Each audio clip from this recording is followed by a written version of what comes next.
Alô?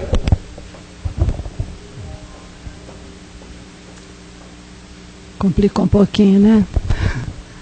Boa noite a todos. Sejam bem-vindos à Casa do Caminho. Mais uma vez, nós aqui estamos reunidos em nome de Jesus. E nós sabemos que Ele aqui está presente, não só Ele, uma pleia de amigos espirituais, dos nossos anjos de guarda, todos eles estão aqui. E nós também sabemos que fomos encaminhados por Ele para cá. Claro que nós falamos sempre que a gente vem para cá buscar auxílio sempre para outra pessoa, quando na realidade o que acontece é que a gente vem buscar ajuda para a gente mesmo, né? Então os anjos da guarda estão sempre muito atentos a nós, às nossas dificuldades, estão sempre nos encaminhando e mostrando o caminho. Basta a nós conseguir ver esse caminho, conseguir enxergar o porquê de aqui estarmos, né? A Casa do Caminho deseja a todos uma noite de muita paz, de muita alegria. Todos são bem-vindos. Nós temos aqui na casa vários trabalhos para as pessoas que querem ser voluntárias, que querem de alguma forma ajudar o próximo.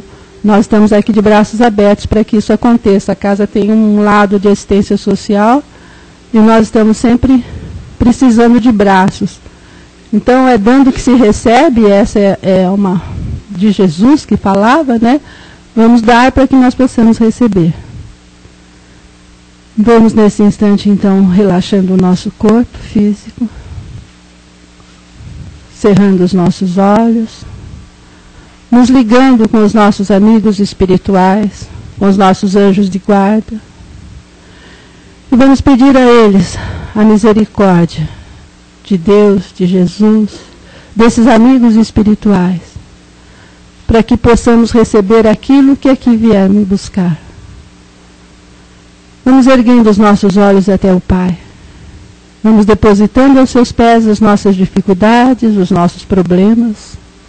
E nós sabemos que é muito. Vamos entregando a Jesus as nossas dores. E assim, irmanados num só pensamento, vamos fazendo a oração que o Senhor nos ensinou.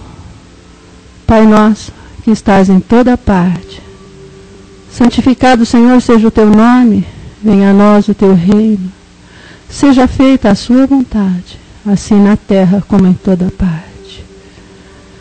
Venha a nós, Pai, o teu reino de amor, de bondade, de misericórdia, e que nós possamos sempre aceitar aquilo que nos está dirigido, aquilo de que nós precisamos.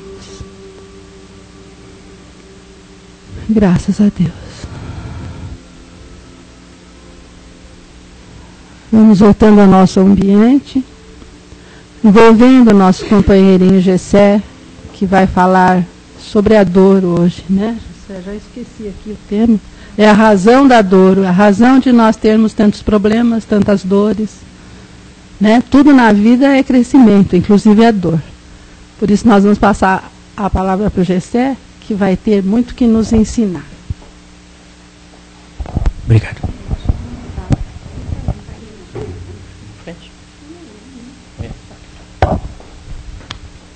Boa noite a todos. Conforme foi colocado, nós vamos falar hoje aqui um pouquinho sobre a dor. O item, para quem quiser verificar depois, do livro Jesus no Lar, item 31, a razão da dor. Tudo o que vive neste mundo, desde a própria natureza, os animais, e inclusive o homem, não podem prescindir da dor para o seu próprio crescimento. Falando assim, nós temos uma sensação de apenas palavras que não têm o maior significado. Falando de uma maneira fria, falando sobre dor, individualmente nós pensamos assim: cada um tem suas próprias dores. Eu tenho as minhas próprias dores. Cada um de nós aqui tem as suas próprias dores. Mas a natureza nos ensina que não é possível prescindir da dor senão para o nosso crescimento. Ou seja, tudo aquilo que faz parte da nossa vivência individual tem um significado, tem uma motivação, tem um objetivo.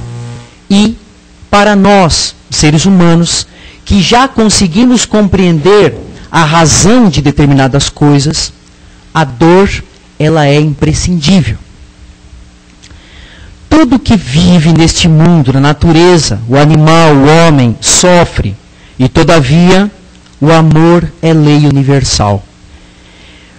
Na verdade, quando nós pensamos dessa maneira, de uma forma simplista, nós entendemos assim, ora, se o amor é lei universal, por que é que o plano espiritual permite tantas dores?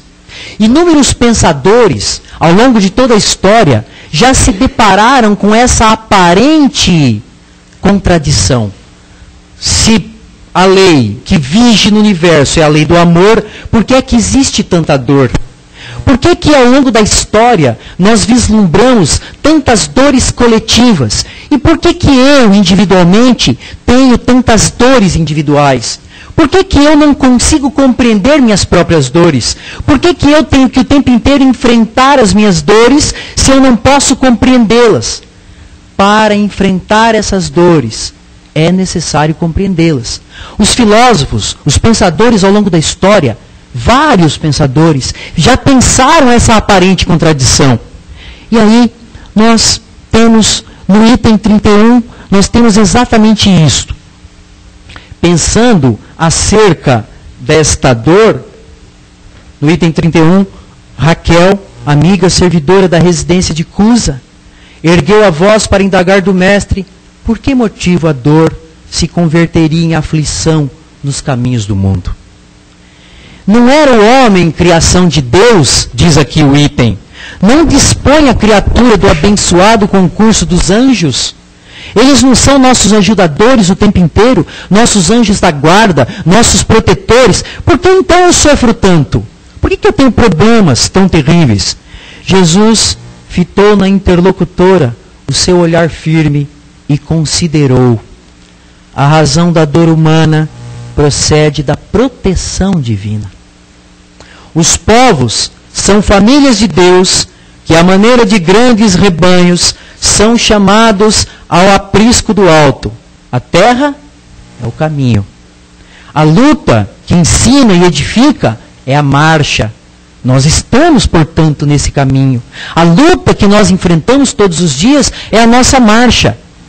O sofrimento é sempre o aguilhão que desperta as ovelhas distraídas à margem da senda verdadeira. E aí, alguns instantes se passaram e Jesus, percebendo que a plateia estava prestando atenção no que ele estava dizendo, sem aparentemente compreender como é que o sofrimento ele é mandado pelo alto. Como assim o sofrimento é mandado pelo alto? Então Jesus explicou melhor através de uma pequena história.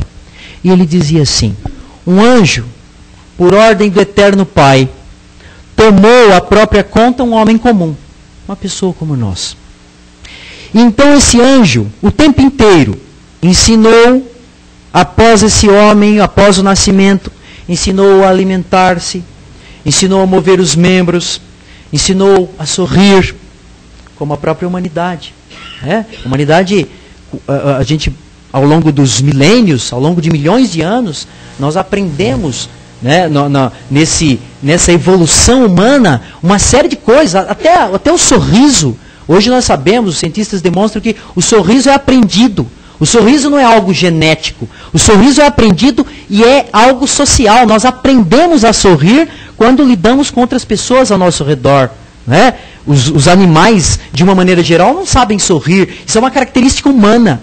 É o próprio contato do ser humano com outros humanos é que nos traz essa capacidade de sorrir diante de situações, de sorrir de nós mesmos, de sorrir daquilo que acontece à nossa volta, né? E é uma capacidade aprendida.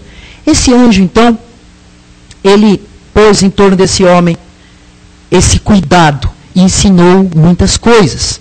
Orientou-lhe os impulsos novos, favoreceu o ensejo de aprender e raciocinar. Ensinou o homem e a própria humanidade a aprender com os nossos próprios erros, a raciocinar, a ler, a escrever, a contar. Afastava-o, ora a hora, de influências perniciosas ou mortíferas, de espíritos infelizes que tentavam carregar essa pessoa em direção à morte. O tempo inteiro jogava ideias iluminadas na direção do bem. O tempo inteiro abraçava essa pessoa, colocava em torno dela a saúde, o equilíbrio do corpo, dava-lhe medicamentos invisíveis que a pessoa não percebia, colocava em torno dela o ar, a água, a vestimenta, colocava no amanhecer, colocava aquilo que preparava-lhe o dia calmo. O tempo inteiro estava velando-lhe pelos passos. Ao anoitecer, postava-se à cabeceira dessas pessoas, dessa pessoa e da própria humanidade, porque isso aqui estabelece um contato do alto com a própria humanidade, e amparava-lhe com amor, preservando-lhe os dons.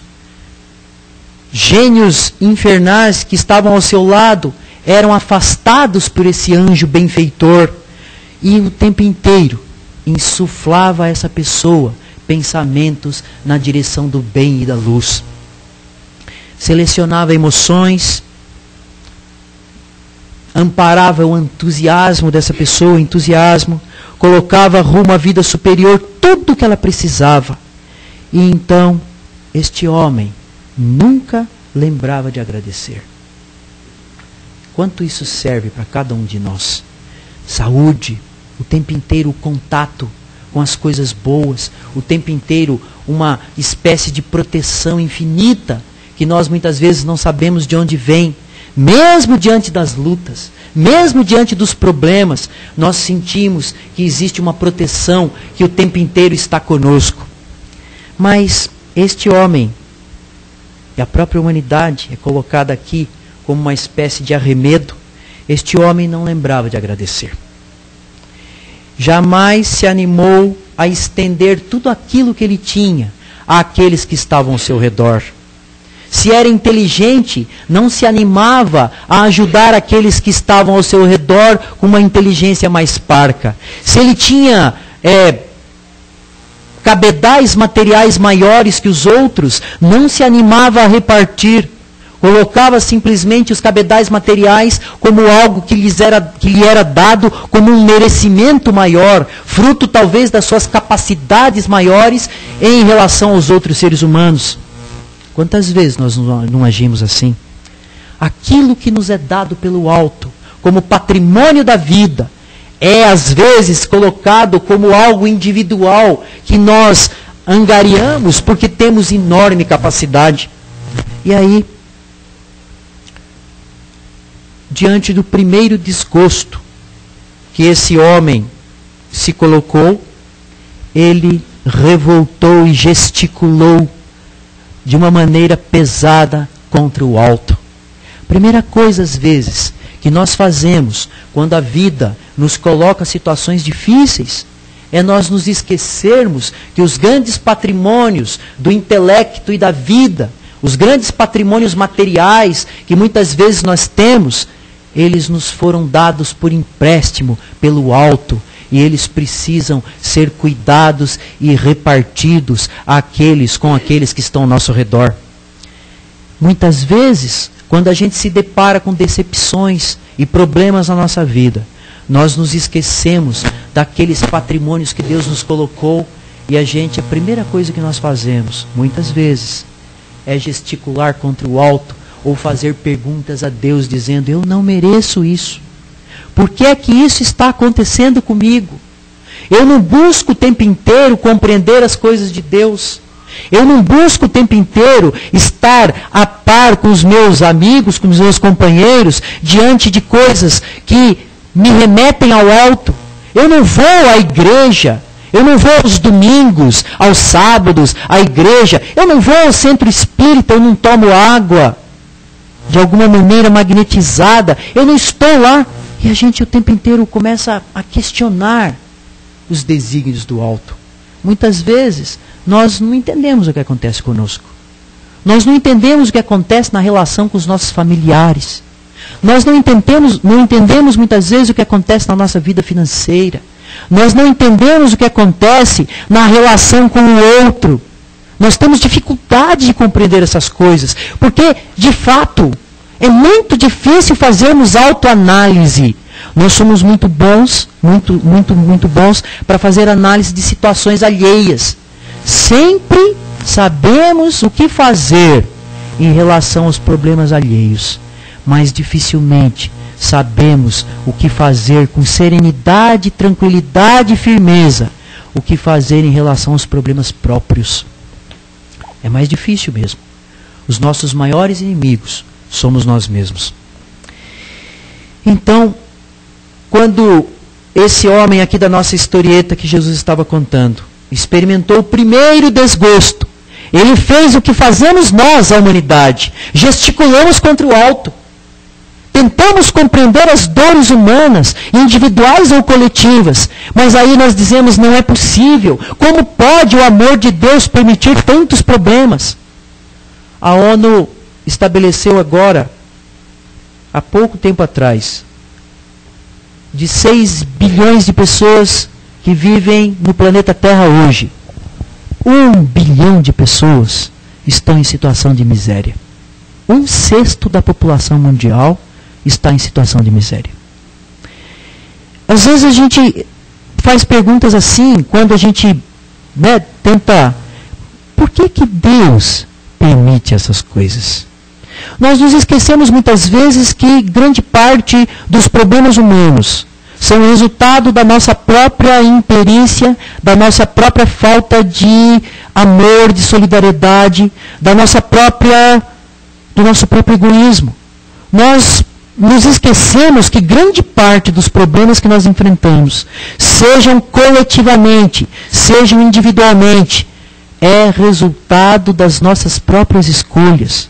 Se não neste momento específico, e aí os amigos do plano maior, do plano invisível, servem como consolo a nós, eles dizem, aquilo que nós colhemos hoje é resultado de escolhas que nós fizemos agora, há pouco tempo, ou num passado próximo.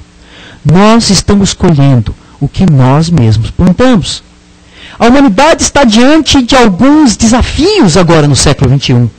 Não tem como nós nos furtarmos a isso. Basta darmos uma olhada ao que acontece ao nosso redor.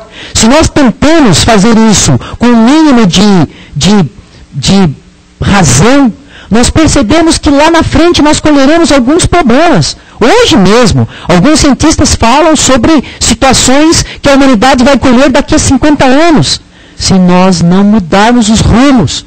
Nós não estamos falando nem de questões do ponto de vista filosófico ou religioso. Nós estamos falando de questões materiais mesmo. Mesmo estas questões, se a humanidade continuar tomando decisões como ela está tomando, decisões muitas vezes equivocadas, nós sabemos que lá na frente nós vamos colher frutos amargos.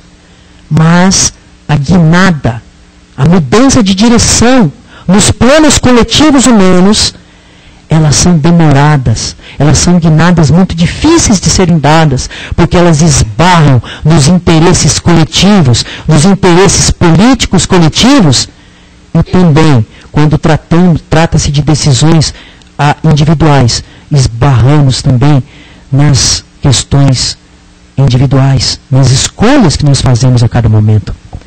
Quantas escolhas nós não fazemos levando em conta critérios egoístas, critérios de absoluto desprezo àqueles que estão ao nosso redor. E lá na frente, quando nós colhemos o resultado, nós bradamos aos céus, eu não mereço isso. Por que é que isso acontece comigo? Na historieta, Jesus coloca claramente isso. Ele diz assim, quando experimentou aquele homem da nossa historieta, os primeiros desgostos que ele poderia ter enfrentado, desgostos ele que ele mesmo provocou, menosprezando a lei do amor universal, ele acusou o Supremo Senhor de ser injusto e indiferente. Quantas vezes nós não fazemos isso? Às vezes até inconscientemente. Meu Deus, por quê? Por que o plano espiritual está sendo tão injusto comigo? Às vezes nós não temos todos os elementos para fazer a análise do que está acontecendo na nossa vida naquele momento. Nós não temos todos os elementos daquela equação, mas na falta de elementos para entender, nós às vezes acusamos o alto. E aí, aflito, o anjo guardião daquele homem que tinha protegido ele o tempo inteiro, procurava levantar-lhe o ideal de bondade, em vez dele se afogar na revolta. Quando um anjo maior se aproximou dele e ordenou que o primeiro de sabor do tutelado, endurecido por excesso de regalias, se convertesse em aflição. Ele disse assim ao anjo, um anjo maior, veio e disse àquele anjo que protegia, olha, afasta-te um pouco, porque o que essa pessoa tem, o que a humanidade tem, é um excesso de regalias. E aí, aquelas regalias de outrora se converteram em aflição. Rolando mentalmente de aflição em aflição, o homem começou a recolher os valores da paciência, da humildade, do amor e da paz com todos. Só diante da aflição é que ele recolheu o valor da paz e da tranquilidade. Enquanto ele estava ali, com os excessos de todos os dias, ele não prestou atenção nas lições do alto. Enquanto ele estava com todos os instrumentos a seu dispor, ele não prestou atenção aos excessos do alto. Quantas vezes nós não fazemos essas mesmas perguntas em relação à educação dos nossos filhos?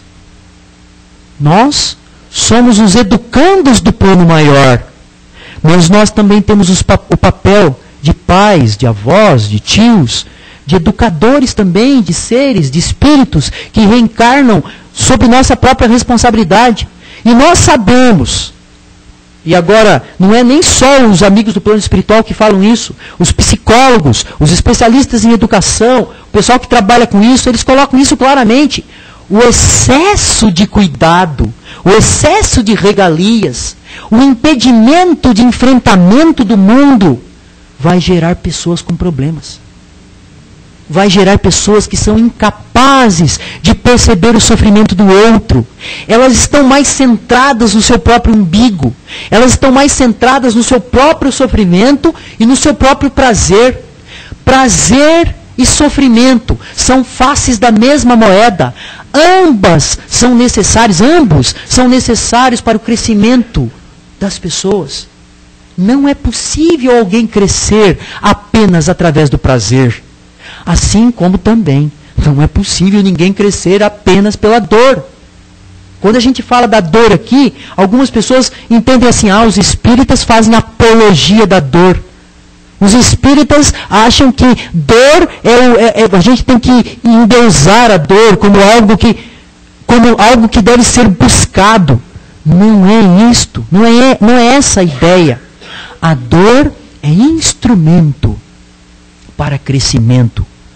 A dor, ela é face da mesma moeda que o prazer. É claro que nós devemos buscar o prazer, mas a busca do prazer não pode ser excessiva. Assim como também, se alguém mergulhar na dor de uma maneira excessiva, ela vai caminhar para a loucura. O plano espiritual sempre coloca para nós obstáculos que são eficientes para o nosso aprendizado. Alguns obstáculos e algumas dores são lancinantes e parecem cruéis, mas elas são necessárias para o nosso crescimento. Elas são necessárias para o nosso crescimento ao longo, às vezes, de várias vidas sucessivas. É claro que algumas dores só são suportadas por, às vezes, pessoas que já têm uma força suficiente para suportar essas dores. Elas já aprenderam determinadas coisas e elas usam aquela dor como uma espécie de sublimação e elas passam adiante.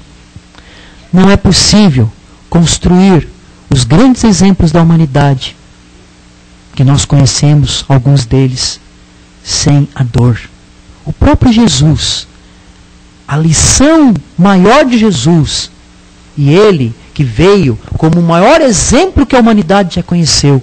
A maior lição de Jesus, ela foi passada através da dor. E ele não precisava dela para se sublimar, mas ele demonstrou a nós como ela servia a determinados propósitos, que era o propósito daquele que entrega a sua vida como exemplo para milhões de outras pessoas, do presente e do futuro. Por isso nós estamos falando disso aqui hoje.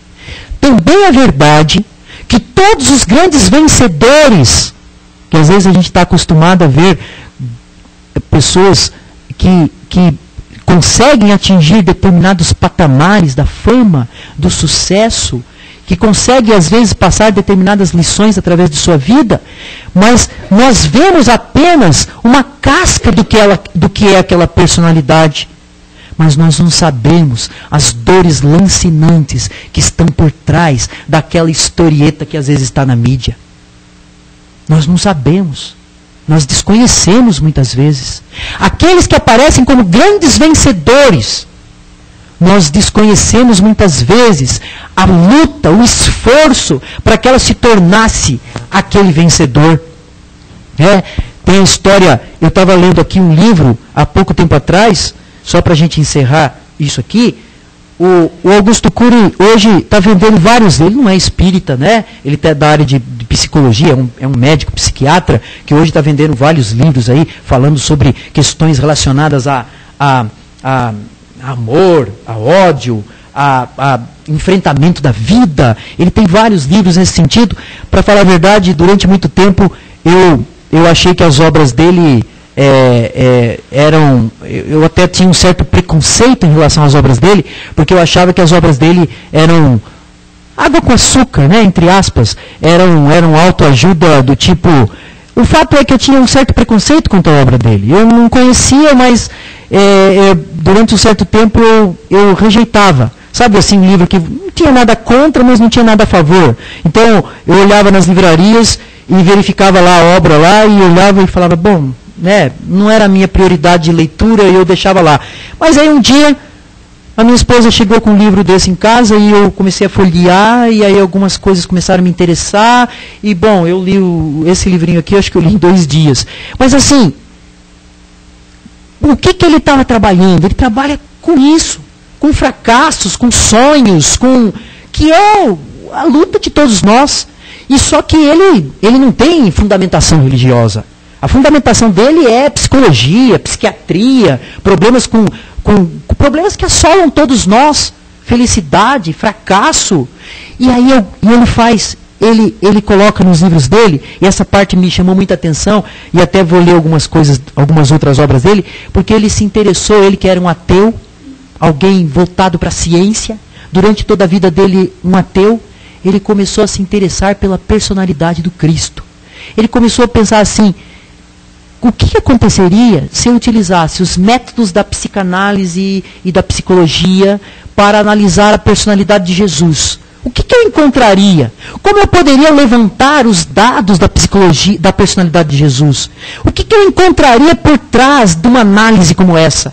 E aí, ele que era ateu, ele desenvolve todo um pensamento por conta da admiração que surgiu nele pela personalidade, pela análise da personalidade do Cristo. Ele conseguiu fazer isso, até tem uma obra dele nesse sentido, que eu confesso que eu não li ainda, mas eu vou ler em breve. E aí ele falando sobre essas coisas dos sonhos, dos fracassos, do enfrentamento da vida, ele coloca vários exemplos de vidas, de pessoas que viraram exemplos para a humanidade, mas que as pessoas nunca prestaram atenção ao que estava por trás dessas personalidades. Então ele dá um exemplo, ele coloca um exemplo claro, como no caso, por exemplo, de Abraham Lincoln. Abraham Lincoln foi um grande presidente norte-americano, né? E todos hoje, quando falam de política, de ética, né? Abraham Lincoln foi o presidente na época em que os Estados Unidos acabaram com a escravidão, no século XIX. Em 1865, ele era o presidente norte-americano, quando houve a Guerra de Secessão norte-americana, e o norte contra o sul, e nessa fase, ao final da guerra, eles terminaram com a escravidão nos Estados Unidos. Terminou a escravidão negra nos Estados Unidos. O Brasil só foi terminar no final do século XIX. Eles já tinham terminado bem antes, né? E ele passou a história como um grande homem, como alguém que trazia lições muito grandes de ética, de solidariedade, que teve a coragem de enfrentar o seu tempo, mas ninguém falava sobre os fracassos de Abraham Lincoln. E aí, eu achei muito interessante, porque no livro ele coloca claramente quem era o homem Abraham Lincoln. Ele cita outros personagens da história. Ele fala quem era o homem Abraham Lincoln. Por que a vida dele se transformou numa espécie de exemplo ético, político para a humanidade? Mas quais eram os fracassos que estavam por trás dessa vida? Ele é um exemplo de um homem que teve, durante toda a vida, inúmeros fracassos. Muitas vezes ele mergulhou em tristeza, em depressão. Muitas vezes ele achava que não tinha saída para os problemas dele. Mas ele sempre conseguiu se reerguer. Por que ele conseguiu se reerguer? Porque ele tinha sonhos. Ele aprendia com os erros dele. Ele se autoanalisava e conseguia sair do processo mental terrível da depressão porque ele tinha sonhos, ele tinha objetivos como ser humano. Nós precisamos ter objetivos como seres humanos. Precisamos estabelecer caminhos e o tempo inteiro estar adubando os nossos sonhos para poder fazer com que esses sonhos rendam flores e possam servir, talvez, de exemplo a sonhos de outras pessoas. Claro que eu estou citando alguém que tinha sonhos grandiosos, mas nós também, no dia a dia, no cotidiano, nós precisamos ter objetivos e ter sonhos que façam que nós nos mantenhamos em pé. As lições da vida, e aí tem a ver com o que nós estamos tratando aqui hoje, elas não devem servir para nos abater na tristeza e na desolação. Elas devem servir como aquela fornalha que faz com que nós nos tornemos mais fortes. Quando a gente se preocupa com a educação dos filhos, a gente tenta dar a eles coisas materiais, a gente tenta o tempo inteiro estabelecer para eles padrões de bem-estar e de conforto, quando o que nós devemos dar aos nossos filhos, que é o mais básico e o essencial, é força para eles enfrentarem a vida. Até porque nós não somos eternos. Nós não estaremos aqui o tempo inteiro. Então, se nós ensinarmos a eles a enfrentar os problemas, a enfrentar a vida, eles serão pessoas felizes. Ninguém é totalmente feliz. Nós estamos num caminho de expiação e prova. Ninguém é totalmente feliz. Às vezes a gente inveja entre aspas, né? As pessoas da mídia, os grandes homens, entre aspas, né? Mas aí, quando nós começamos a verificar com maior profundidade, nós aprendemos que eles não são totalmente felizes. Cada qual tem os seus próprios problemas. Os problemas aí falam, mas os meus problemas são muito grandes. A gente sempre tem a tendência de achar que os nossos problemas são sempre maiores do que os dos outros, né? Mas não, o fulano é feliz, você não está vendo? Olha a casa dele, olha os carros que ele tem. A gente olha coisas externas. A gente olha coisas aparentes, aquilo que, não, ele não passa pelo que eu passo. A minha vida é muito pior. Nós não sabemos dos dramas individuais de cada um. Cada um tem a seu próprio cadinho de enfrentamento. As pessoas que conseguem ser felizes não são as pessoas que têm grandes cabedais materiais, são as pessoas que têm firmeza dentro de si para enfrentar a vida. Essas pessoas conseguem ser felizes. Os problemas que nos apresentam no dia a dia, e a mensagem do Evangelho, eu nunca me canso de falar isso. A mensagem do Evangelho, ela é mensagem de exortação, ela é mensagem de puxar a nossa orelha de vez em quando, mas acima de tudo é mensagem de esperança. É manutenção do sonho de nos mantermos vivos e de aprendermos com os nossos erros. Então, para a nossa própria autoeducação, também aquilo que nós aprendemos, nós devemos passar para aqueles que estão ao nosso redor. Filhos, netos, as pessoas, nos núcleos familiares. O mais importante não são as coisas materiais. Não é a herança material que nós deixaremos. Não é o mais importante. É aquilo que nós deixamos como exemplo de vida. É aquilo que nós deixamos como força capaz de enfrentamentos diante dos problemas que surgirão. E podem ter certeza, o século XXI é um século de grandes enfrentamentos.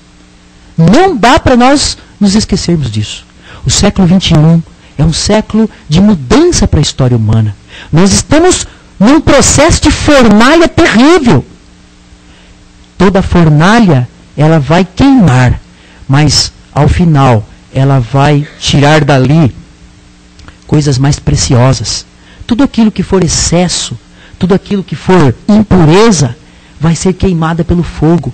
E ao final, o que sai disso? Saem ligas. No caso do metal, por exemplo, quando passa pela fornalha, saem ligas muito mais duras, muito mais firmes, muito mais precisas, muito mais expurgadas de escolhos, de impurezas. Assim também é a vida. Assim também é a vida. Nós devemos compreender que as grandes lições da vida, a dor pela qual passamos, os sofrimentos, eles são necessários para que nós cresçamos. E quanto mais a gente enfrenta, por isso que não dá para ficar escondendo as coisas debaixo do tapete. A gente faz muito isso, né? Quando a gente está, meu Deus, esse problema de novo, vou ter que ir, mas eu, né? E a gente joga para debaixo do tapete, finge que está resolvido. Você sabe que não está, mas você finge que está resolvido, você, né? É um enfrentamento. Em vez de esconder as coisas, nós devemos enfrentá-las com coragem, com serenidade, com tranquilidade, que são frutos do Espírito.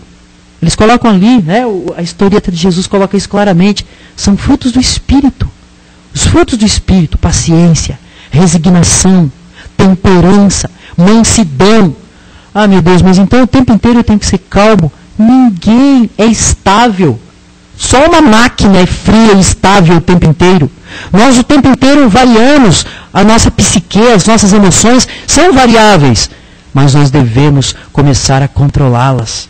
Nós devemos o tempo inteiro buscar situações em que nós demonstremos que nós estamos aprendendo com os nossos próprios erros. É para isso que serve o sofrimento, para que aprendamos com os nossos próprios erros. Ok, gente, acho que eu já falei demais. Boa noite, tá?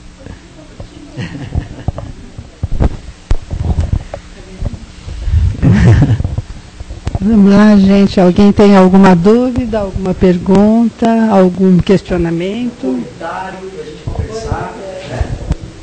Não tenho pretensão de ensinar nada para ninguém. Eu tenho certeza que eu vejo aqui as pessoas, várias pessoas com o cabelinho branco, aí, muito mais experiência do que eu. Então, ó, eu não tenho pretensão de esperar nada para ensinar para ninguém. Tudo bem? A minha pergunta ela é um pouco fora do tema, mas tem corre paralelo, se eu puder. Eu queria fazer uma colocação sobre o sorriso. Pois não. O senhor falou que só os homens sorriem, né? Pelo menos, pois não. O chimpanzé sorri e o Doberman sorri declaradamente. É verdade? Agora, todos os animais sorriem. Né? Mas será que isso, eu confesso que eu... No fundo emocional, É de fundo emocional? Não sabia. Pergunta isso para quem tem um Doberman para você ver. Ele sorri. Ele sorri pro dono. Porque eu tinha lido algo, confesso que eu não sou especialista nisso, né? Eu li algo colocando que o aprendizado do sorriso é um aprendizado social. Então, talvez, né, e aí ele não entra nesse pormenor, o autor que eu estava lendo não entra nesse pormenor, talvez ele no caso dos bichos com uma percepção mental maior, né, talvez eles tenham esse aprendizado social já, né? Agora eu vou fazer a minha pergunta, veja bem. Allan Kardec, ele se inspira nos 4 evangelhos bíblicos, né? Certo. De Jesus. Uhum. Então, por que ele despreza, assim, então, no Espiritismo, o Espírito Santo de Deus, a Trindade cristã, a ressurreição e a revelação das curas, né? Todos os preceitos desses 4 livros citados na Bíblia, ele só se concentra na caridade, Kardec, né? Então, minha pergunta, o que Jesus Cristo representa realmente para o Espiritismo, se suas verdades não são seguidas por Kardec? Para você, isso está fugindo um pouquinho do nosso tema. Se você não se importar, o Gessé vai ficar aqui, ele vai poder estar respondendo para vocês. Tá? Porque até porque, todo prazer, tá? Não tem problema nenhum. Mas a resposta seria bastante ampla, né? Até porque você tocou em vários pontos, né? Tá? Mas, fundamentalmente, o que eu posso dizer ao senhor, pelo menos rapidamente agora, depois a gente pode conversar com mais calma, Jesus o Kardec ele não foge desses temas, não. Muito pelo contrário. O próprio Jesus coloca claramente, numa das partes do Evangelho, que se é possível colocar de uma maneira sintética todo o Evangelho, ele está fundamentado na lei do amor. Eis aí toda a lei e os profetas. Então, se ama a Deus sobre todas as coisas, ama o teu próximo como a ti mesmo. Eis aí toda a lei e os profetas. Jesus coloca isso claramente. Então, até, tudo bem, não, aí já entra numa outra questão, né? Aí, nossa, eu teria que fazer aqui, mas ótima pergunta do senhor, é muito pertinente, embora nós não tenhamos o tempo necessário agora, porque seria, né, eu teria que falar muito tempo aqui. Mas não tem problema, depois se quiser conversar, a gente conversa, tá bom? Todo prazer. Boa noite. Oi, boa noite. Tudo bem?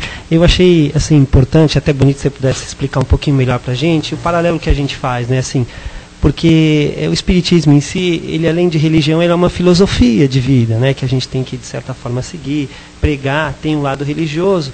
E tem essa questão também que você coloca da psicologia, que o ser humano ele pode evoluir, né, independente da religião em si, né, ou seja, e é importante no mundo de hoje, não é só você hoje vir aqui rezar e estar tratando desse lado psicológico, né, dessa questão de para evolução, educação, né, queria que se você pudesse explorar um pouquinho mais isso para a gente.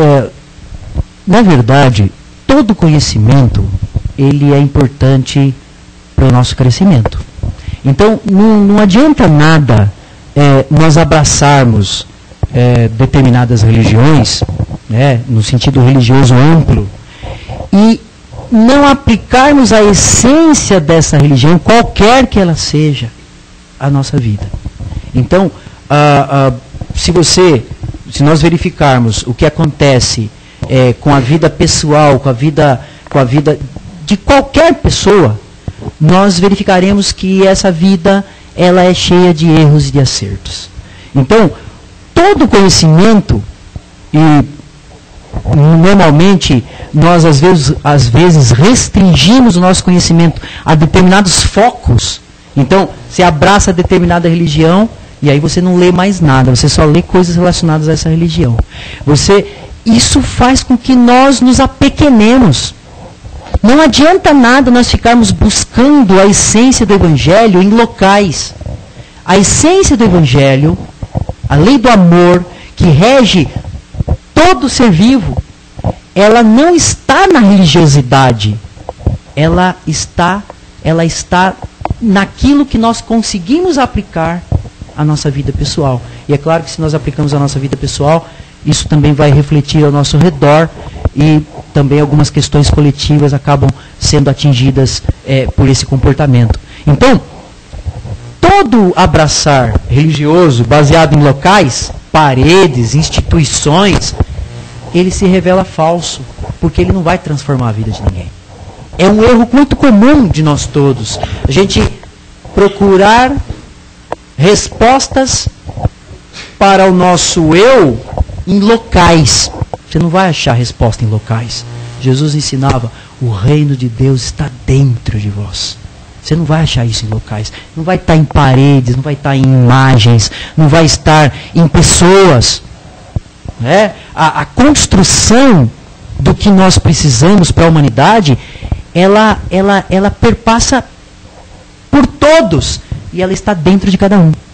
Então, as grandes lições do Evangelho, elas podem ser encontradas em outros grandes homens aí da humanidade. Você pega a base de todas as religiões, qualquer que ela seja, pode pegar qualquer uma.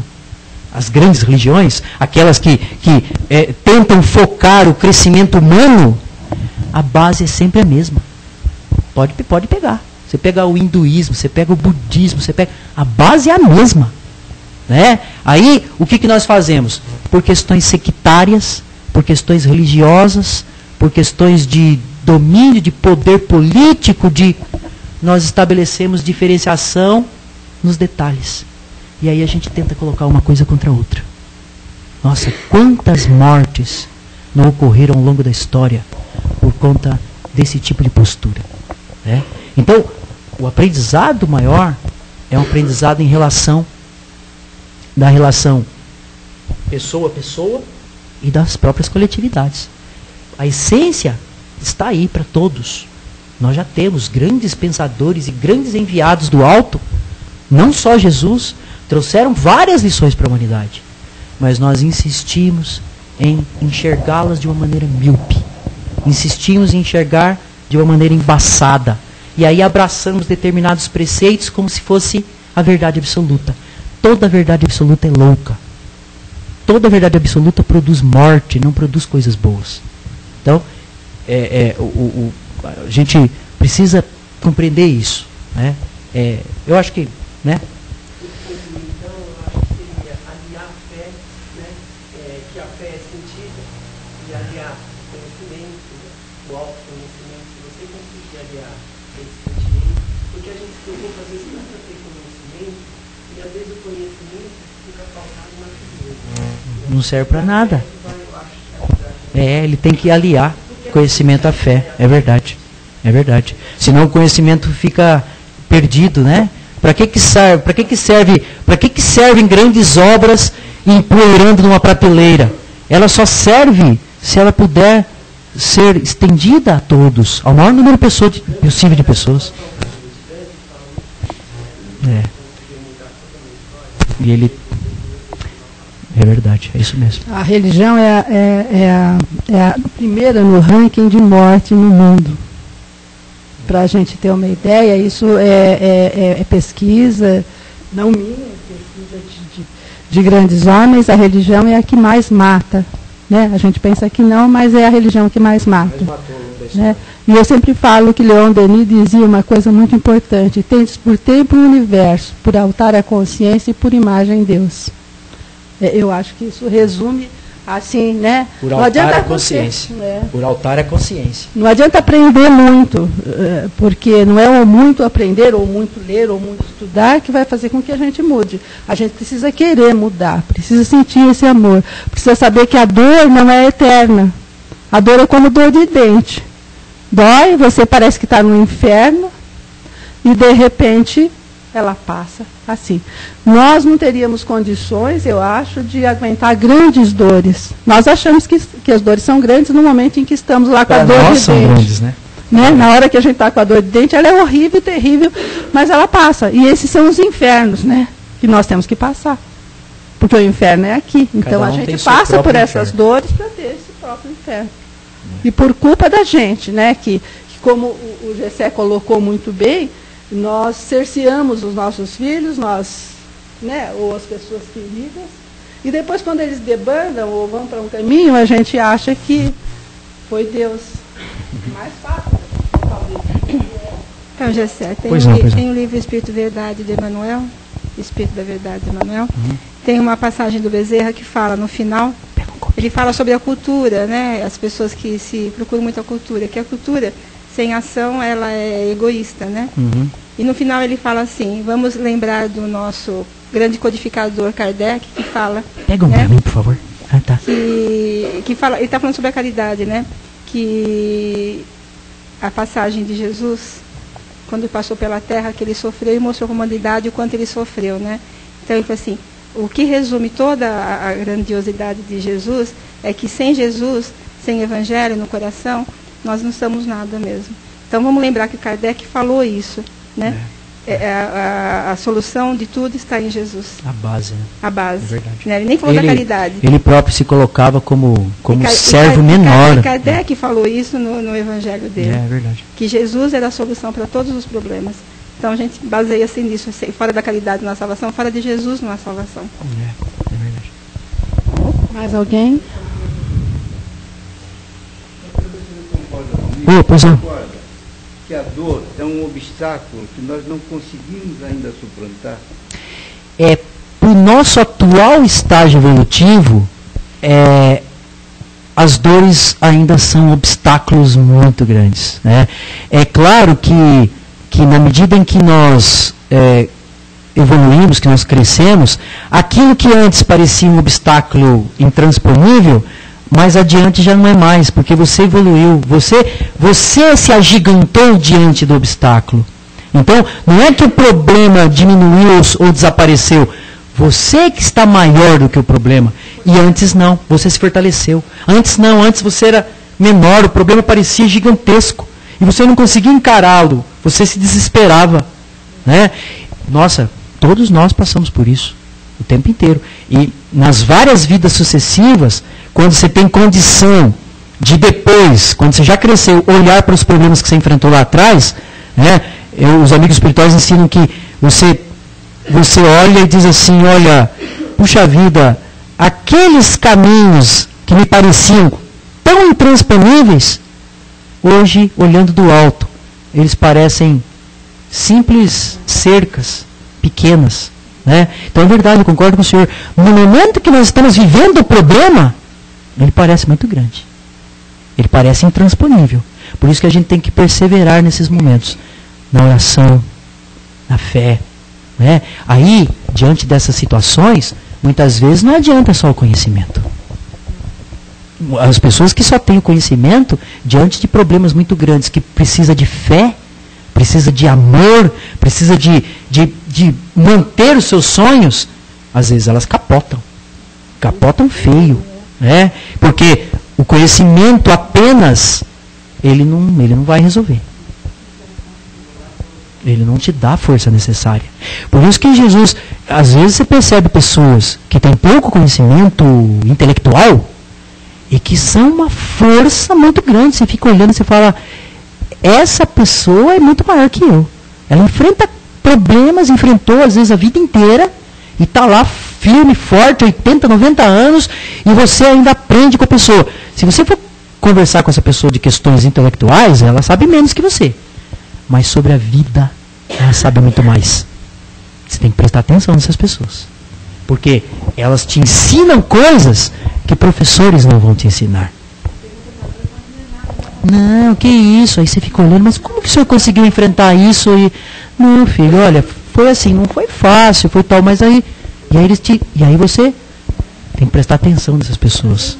Né? Os jovens, principalmente, a gente tem essa tendência, né, a gente olha para nós mesmos, a gente acha assim, ó, somos aparentemente fortes, né, saudáveis, né, faço musculação, né, vou lá, tomo, e aí você acha que você, né, e você acha que não, os problemas atingem os outros, eu não, né, basta um pequeno problema da vida, você vê a pessoa destemperada, completamente, e aí você percebe que o alicerce não era tão forte. Ué, onde que estava aquela força toda? Né? Então, esses ensinamentos, isso não se aprende apenas nas escolas ou com diploma universitário na parede. Não é isso que... Isso é diferença entre conhecimento intelectual e sabedoria. Sabedoria é outra coisa. Né? É isso. Obrigado. Obrigada, Gessé. Infelizmente a gente não tem mais tempo, mas o Gessé está aí, vai poder falar depois. Nós não nos furtamos a respostas, mas quando sai um pouco do tema, passa da hora, e o plano espiritual ele tem um horário que a gente tem que respeitar. Né? Os amigos espirituais têm outros trabalhos a fazer, além desse. Então, se algumas vezes a gente não dá para responder, isso não impede que qualquer um de nós, tem o Silvio, tem o Gessé, tem várias pessoas aqui que vão poder estar respondendo a essas perguntas.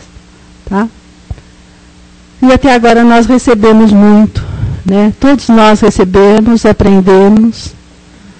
Quiçá nós possamos levar esses aprendizados para o nosso dia a dia, buscando força e coragem para enfrentarmos as nossas dores todas. Né? E nós temos os nossos anjos de guarda, que eu já disse que estão sempre atentos. Então vamos nos ligar mais uma vez a Jesus. Vamos nos ligando a esses amigos espirituais que aqui estão. Pedindo a eles, nesse instante, que nos acompanhem e vamos assim até os hospitais da terra e do espaço, pedindo ao Mestre querido que ali esteja, com as suas mãos estendidas sobre todos os necessitados. Vamos vibrar também pelo mundo, que passa por dificuldades grandes, por problemas sérios. Vamos mentalizando a nossa Terra, um planetinha azul, com a palavra dourada nos céus, dizendo paz, amor, caridade. Vamos vibrando pelos nossos irmãos que estão nos presídios, que de alguma forma cometeram algum delito, pedindo a Jesus que toque o coração desses companheiros. Vamos vibrando pelos asilos, pelos orfanatos, pelas crianças que perambulam pelas ruas, abandonadas, algumas até dentro do próprio lar, pedindo ao Pai cheio de misericórdia que ampare a cada um. Vamos nesse instante, querido, até os nossos lares, até as pessoas queridas que lá estão, colocando sempre o Mestre entrando pela porta principal, deixando ali a sua paz, o seu amor.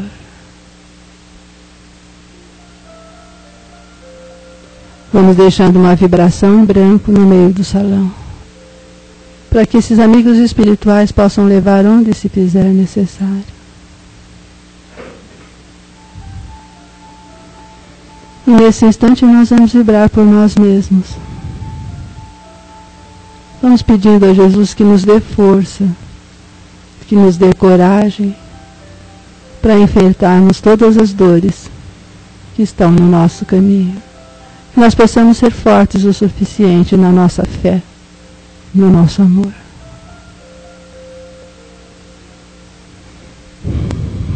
Graças a Deus. Graças aos amigos espirituais aqui presentes. A Jesus, o nosso Mestre querido. Nós vamos encerrando aqui a primeira parte do nosso trabalho, pedindo a todos que, por favor, continuem em silêncio, centrados naquilo que aqui vieram buscar.